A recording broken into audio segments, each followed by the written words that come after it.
As chairman of the Beaufort Cottage Educational Trust and on behalf of my fellow trustees, we're delighted to welcome you to the 6th annual Gerald Lee Memorial Lectures.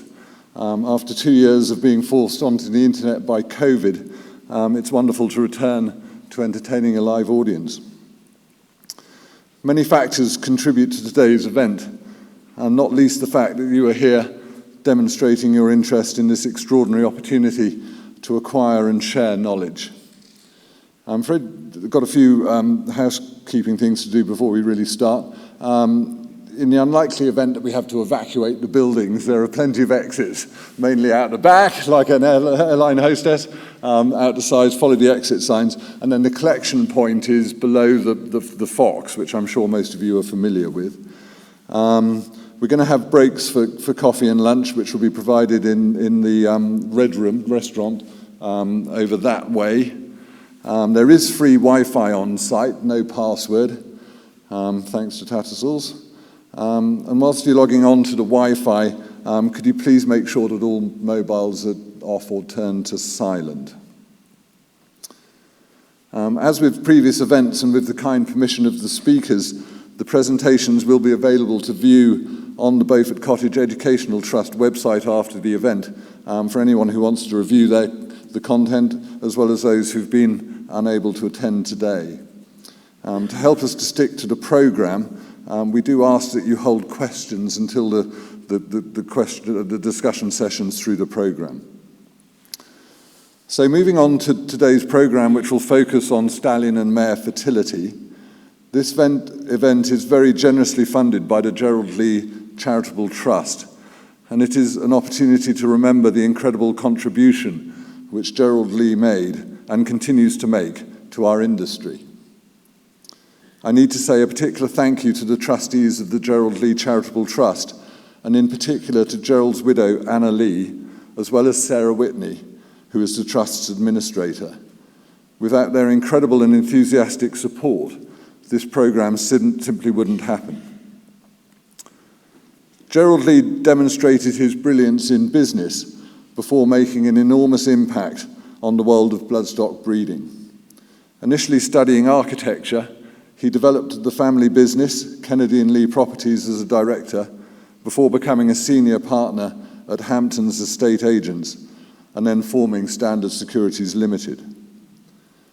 Whilst he had ridden throughout his life, his first step into stud farming wasn't until 1970, when he purchased Caton Park Stud in Berkshire.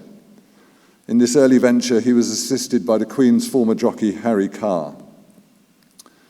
The enterprise quickly became his life and a quest to breed racehorses to the very highest standard, which led to the purchase of Aidenhall Farm in Northamptonshire in 1982.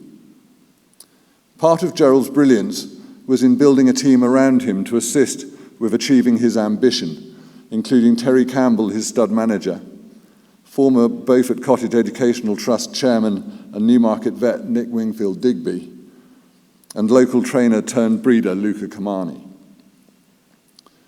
Together, and under Gerald Lee's leadership, they achieved extraordinary results from a relatively small band of about 15 mares, carefully developed from 4 core families. Until Gerald's death in 2002, Aidenhall Farm produced Classic and Group 1 winners in England, Ireland, France, America, Canada, and Australia, including Act 1, Breeders' Cup winner Barathea, world record holder Bequest, Bosra Sham, Brocade, Irish Thousand Guineas winner Gossamer, Infamy, and Mark of Distinction. Gerald also enjoyed great success in the sales ring, frequently selling the top lots, including the world record price of $7 million for Covea at Keeneland in 1998. A gentleman whose warmth, generosity, and integrity impressed so many who had the privilege to know him, Gerald also served the industry he loved, working on committees for the Thoroughbred Breeders Association, the Animal Health Trust, and the British Horse Racing Board. Gerald Lee was arguably one of the finest breeders of thoroughbred racehorses within our lifetime, and his accomplishments were recognised worldwide. His memory lives on.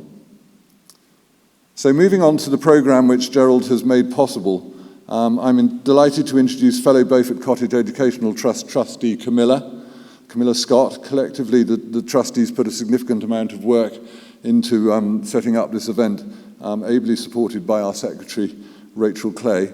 And Camilla has taken the lead in organising today's programme. She will be introducing our speakers. Thank you.